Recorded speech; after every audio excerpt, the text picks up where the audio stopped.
It's done the damage. It's done the damage, I agree. But I think it is a source within our culture. It's a source of justification for the belief that these people who call themselves psychics have some physical basis for how this is happening. Right. And therefore they feel justified. Right. Well, I'm a linguist, so this is wholly outside of my realm, but I suspect it's outside of the realm of psychics as well. I think we should thank the guest speaker. Thank you. This is what this is all about. Everyone's become involved. Yes. At the same John Mack lecture, John Mack said he consulted with physicists at Harvard about the idea that people who were effectively passed through walls. So I later asked a professor of physics at Berkeley about that. And he said, well, yes, it's theoretically possible. It would take, I forget how many hundreds of years. Right. So, in your experience with the psychics, how much do they pull out pseudo-quantum mechanics to support their...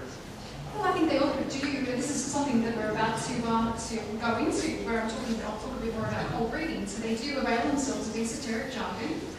So it might be encyclopedic to physicists, but to psychics it's esoteric.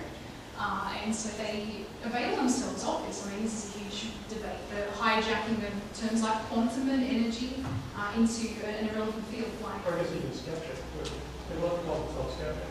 Well, they do. I mean, there are different kinds of skeptics, and see, this is where I disagree with most skeptics. Skeptics will say, well, conspiracy theorists aren't skeptics, but they are. They refer to themselves that way. That's a valid meaning of the word psychic. Of the word skeptic, because they do call themselves skeptics. So there are many different kinds of skeptics. We are one type of skeptic.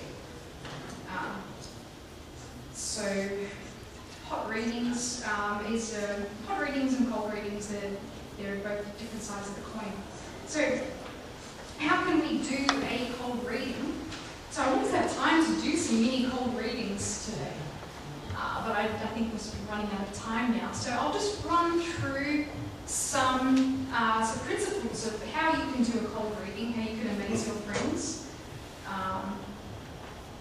So I would say that one of the ways is to use props. If you go to the Skeptic Society, their site as well, there's a side panel on the right-hand side.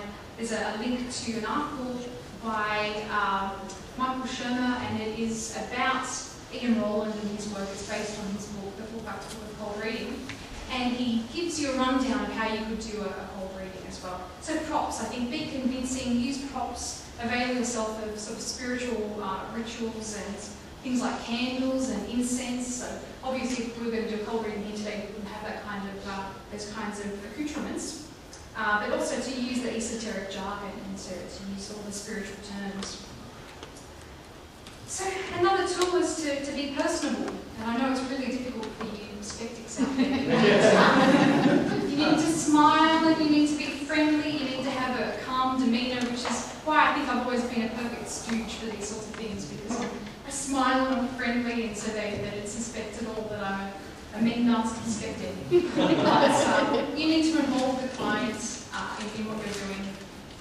And so you need to talk about popular topics as well. So what are some concepts that are fundamental to humans? To talk about love, to talk about money, to talk about health and career and ambition. These are things that people go to psychics about. These are things they want to find out about. So observation plays a very large part in cold reading. To play Sherlock Holmes really and see the signs. To look at the person that you're talking to, you can gather a lot of information.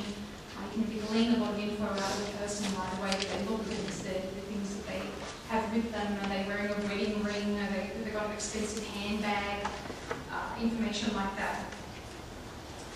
And flatter as well, so be complimentary to the person that you're giving a cold reading to. So you want to tell them what they want to hear. So their financial problems are going to be solved and their love life is going to improve. So psychics, you'll notice, has anyone in here out of interest seen a psychic before? Yes? And for what reasons? Were you believers at the time, or you wanted to have the experience? There's a whole gamut in here of reasons why people would see a psychic. But you'll notice that they very rarely rarely. Has anyone ever been given bad news at all? Yes? My mother sent me to one once after my divorce to cleanse all the negative energy. And are you cleansed? Well, actually, according to her, I was not cleansed because I still had negative energy in me from a past life. And that I was going to have another 20 years of being hurt by other people and disappointed. Maybe a lifetime, I think that's what it's Yes. about. And, Unless you go back. what? Unless you go back. Well, unless I go back to her, exactly. But that's very general to me. I've never really found that psychics will say, you're going to die tomorrow.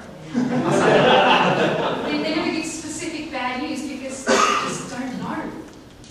They can't give you bad news because they cannot predict it. So that's why they're, by and large, going to provide a positive service to you. And I think something like that, see, that's so vague that I wouldn't tell everyone in here you're going to go in and out of these miserable periods in your life and have people lie to you. And I can guarantee that, really, unfortunately, this is human nature. So I think that's a lot of what this is about, is really just playing upon these common experiences that people have. So, talk about common experiences. So, someone like Ian Rowland, he's very sneaky. He will use science to do a cold reading. So he'll avail himself of demographics and psychology journals, and he'll come up with information about people, common names, what are the most common names that are used. So he's replicated the abilities of a medium before for primetime television.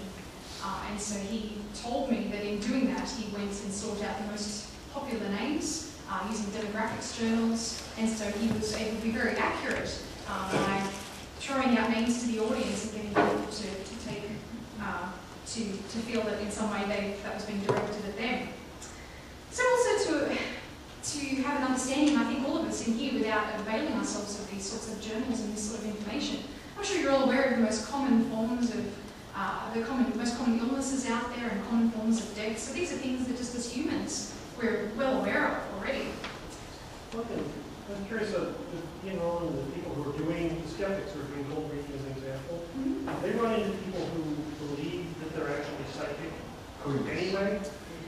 Yes. So he's, even after, I mean, this is another woman called Lynn Kelly, if ever any of you have heard about her. She's written a book, Skeptic's Guide to the Paranormal.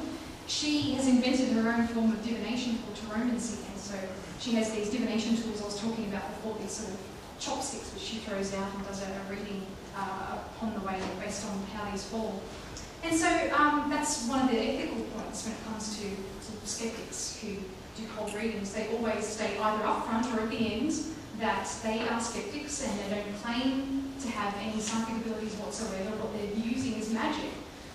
But even still, Ian Rowland has told me that people will walk away in disbelief and they will still say, well, you must have these abilities. So, because I'm reminded of Michael Shermer's thing with the high plates as UFOs, and then he showed them on the sidewalk, people, at first as if he were really showing pictures of UFOs. right. When he told people that it was all set up, they didn't believe it. Yeah, I think so. And that's why I have this quote down here. Ian, I think, has been tormented by psychics and other magicians in the past for sometimes revealing the tools of their trade. So his common answer is, if you say, do psychic abilities exist? He'll say psychics are as real as you want them to be, which is his way of saying no. But really, it's all in the mind. So another way that people can do a cold reading is to generalise, and so this is called the Barnum statement, to really talk about their common experiences to people, and also to be specifically non-specific, and maybe to talk about things that sound as though they're very detailed and specific, but they're not necessarily the case. So maybe if you're doing a reading of someone, to say, oh, you have a pair of earrings and one of them is missing, or you have a scar on one of your knees from an accident that occurred during childhood. You've got an article of clothing that you've never worn before, or you've got medicine in the cupboard that you need to throw out. So I'm sure these are resonating with everyone. They're just very simple things, but we can all, there's common experiences. Shirley? In the mid-'80s, when Shirley MacLaine was making popular all this crystal energy nonsense, I was full force into that. I used to listen to her do readings at the poetry bookstore in Los Angeles and all of that, spent God knows how much money on all that crap. And I noticed, and I went to a lot of psychics you asked earlier. Tell it, brother, tell it.